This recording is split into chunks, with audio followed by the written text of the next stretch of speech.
Do not go gentle into that good night. Old age should burn and rave at close of day. Rage, rage against the dying of the light.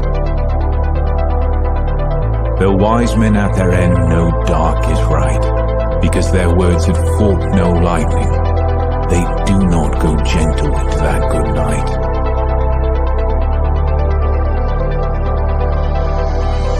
Good men, the last wave by, crying how bright their frail deeds might have danced in a green bay.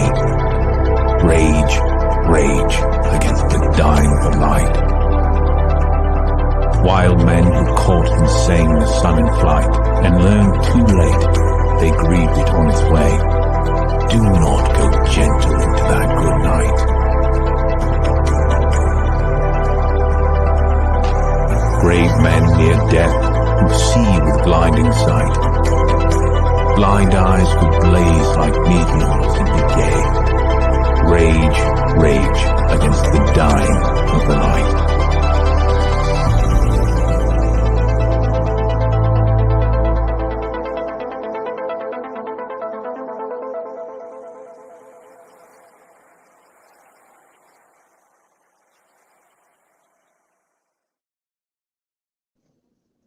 A salute to everybody out there in the YouTube Wonderland. Reading this book right now called Revolt Against the Modern World by Julius Evola, and I highly recommend it. I'm really going to dive into it. I've been reading, the foreword. I read one chapter. That chapter is called The Soul of Chivalry. We need to get back to the doctrine of chivalry in the West. Now, what is chivalry? Well, the outgrowth of chivalry is seen in the way traditionally, like this is just a very superficial version, is the way men treat women, right? You could tell the health of society by the way the men treat their women. And the problem is you have two opposite sides of the coin in terms of how men treat women. And those opposite sides of the coin come from what we call the Judeo-biospirit, the Abrahamic biospirit. And that is really heavily seen in the Middle East, among Semitic religions like Islam, Judaism, and even some forms of Christianity, like the Torah-keeping movement. It is a doctrine of domination over women. Then you have the other side of the coin, which is your Marxist, communistic spirit, liberal. And that also comes from a Judeo-biospirit, but on the secular side.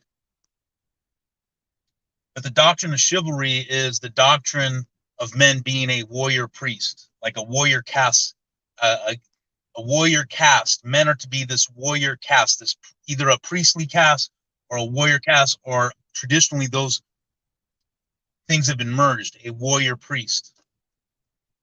Nobility, you have the knights, Sir Lancelot, Sir Arthur, that have been what we call men of chivalry, the knight system, nobility and honor.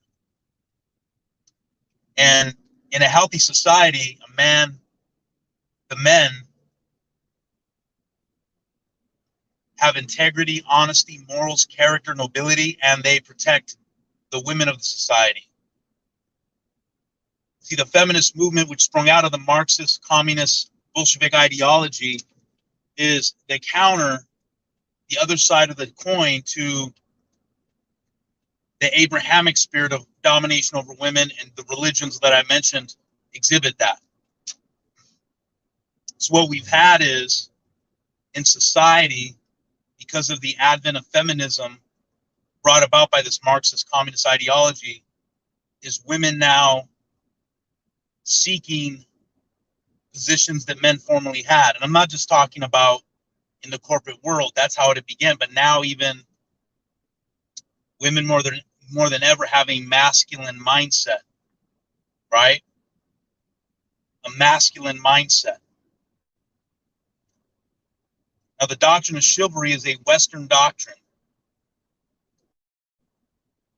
It comes from a European biospirit, and it's a doctrine of nobility, integrity, and honor. See, the Judeo biospirit breeds a doctrine of victimhood, victim mentality, covetousness, wanting what others have, materialism, which we see in America as consumerism. The doctrine of chivalry, the soul of chivalry, is noble. It does things regardless of the outcome and the consequences because they are right. The doctrine of chivalry is philosophical, whereas the Judeo biospirit is one of psychology. Psychology observes others and seeks how to gain advantage by those observations. Philosophy on life is, this is what you believe is right, noble, and true, and you're going to abide by those principles no matter what will be the results. No matter what you can gain from that or lose from that, you do what is right. The doctrine of chivalry, and that men protect women, honor women, love women. But what you see today in this replacement of the doctrine of chivalry has been thug life. It's what we have among, and we see it, right, in the culture, the prison genre, whatever it is, thug life. Thug life comes from a Judeo biospirit. This is why it was the so-called chosen people, the emphasis on so-called, that propped up the gangster rap music. Thug life. The replacement of the doctrine of chivalry, where it's all about what you can get. Hustle, get the bag. The ends justify the means. And this comes from Judeo-Bolshevism. It's a communistic Judeo biospirit. The Robin Hood mentality, take from the rich to give to the poor. The doctrine of chivalry, a man is honorable, noble, and has integrity. Truthful, pure intentions. The Judeo biospirit breeds a malicious spirit, malicious intentions, a crab mentality, pulling others down so you can get up. And for a long time in the West, we've had this doctrine of chivalry, and there was a clear distinction between men and women.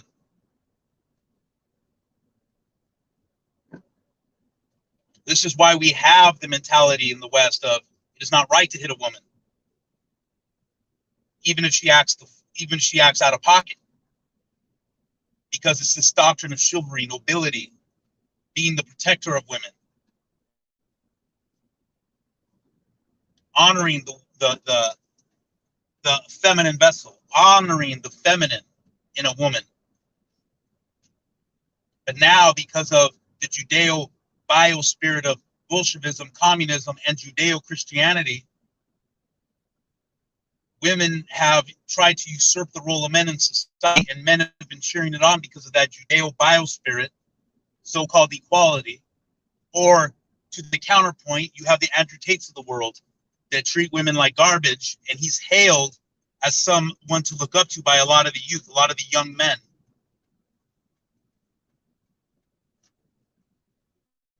But the soul of chivalry is one is noble, trustworthy, a protector, doesn't exploit even when he can do it. See, the Judeo men who abide by the biospirit justify women because they point out the way the woman carries herself. But the noble, honest man will treat the woman good regardless whether she deserves that or not, because it's a chivalrous mentality. It's a way of being. It's a principle that you don't change your morals based on the circumstances.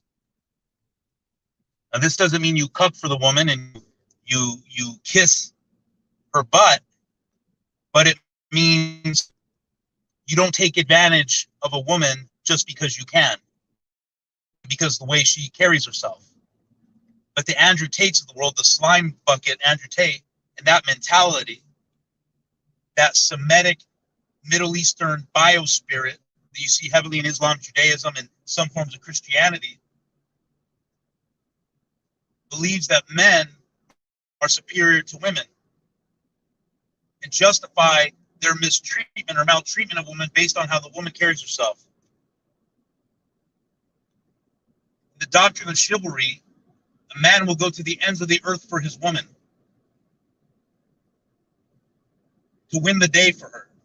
It's a warrior doctrine, a warrior caste, a warrior priest caste.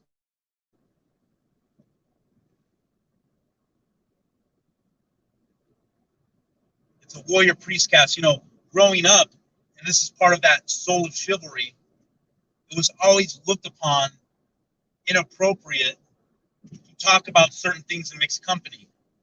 That's how I grew up. Don't talk about certain things in mixed company and in the presence of a woman.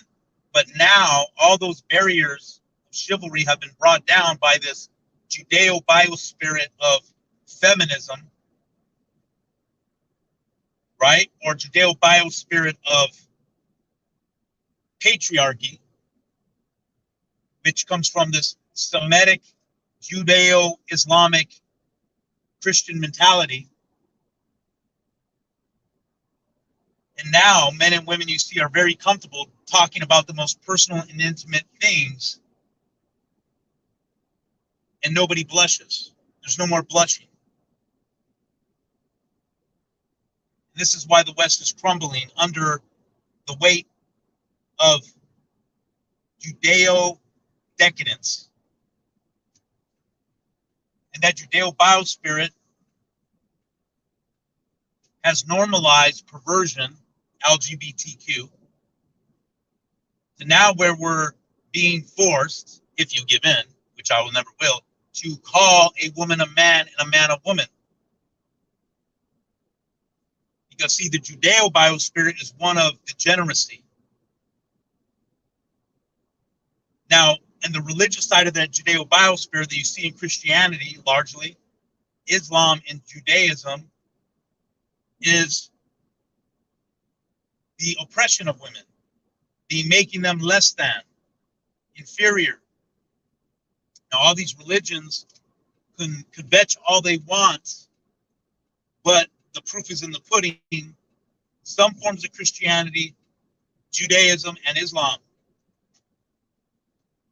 where there's this oppression of women that if they get raped, if they get lusted after, said something rude to, it's their fault because they showed a part of their skin that they shouldn't.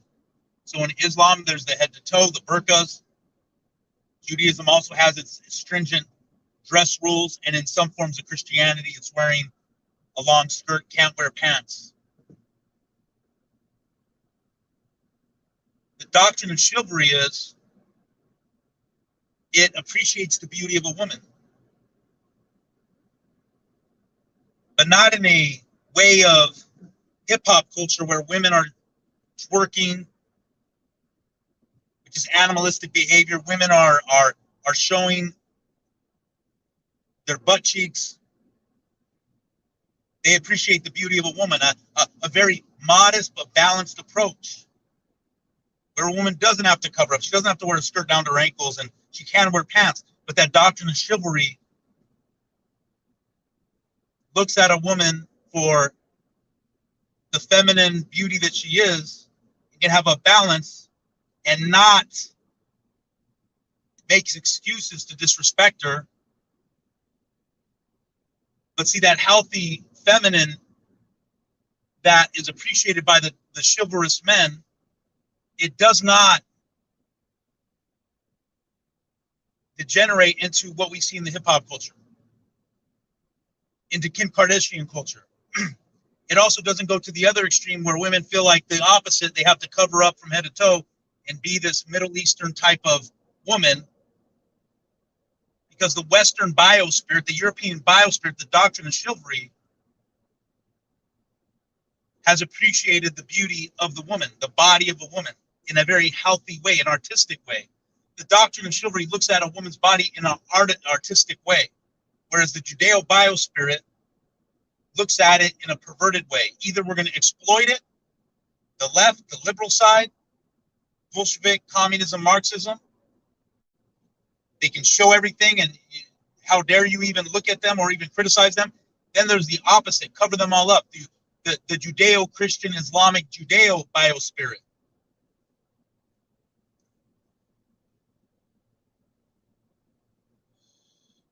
And that's how it is.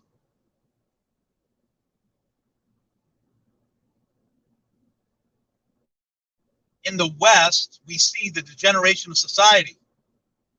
Do as thou wilt. See, the conservatives, the Republican conservatives, neocons, the Christian right, which will include conservative Judaism,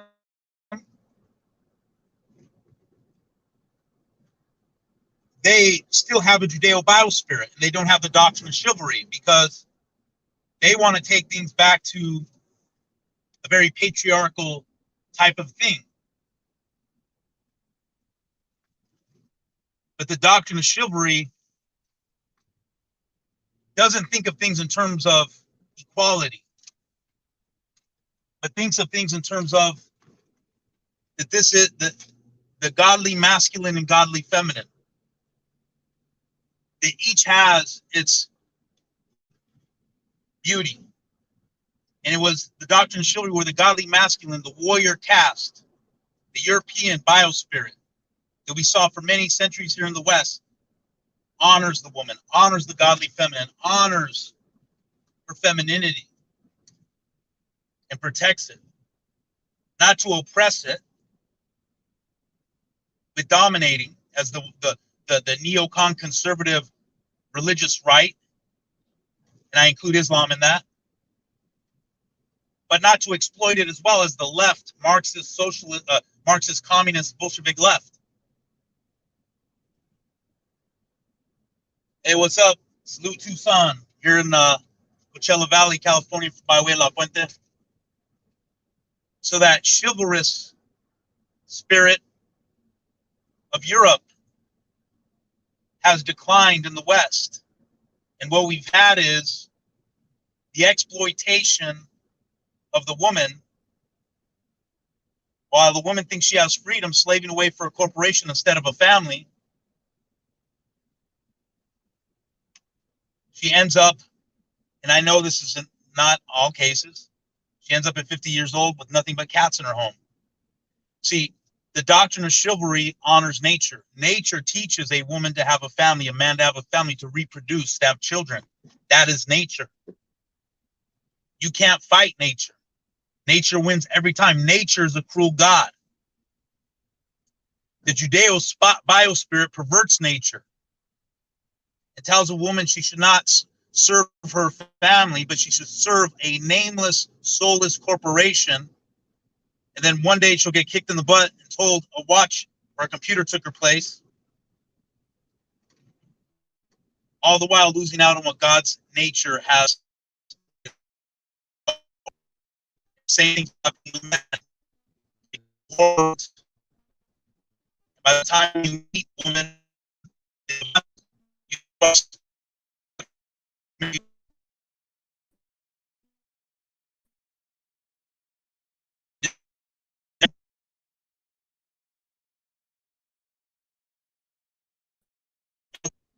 But we have lost that doctrine of chivalry. The soul chivalry in the West needs to return. Salute.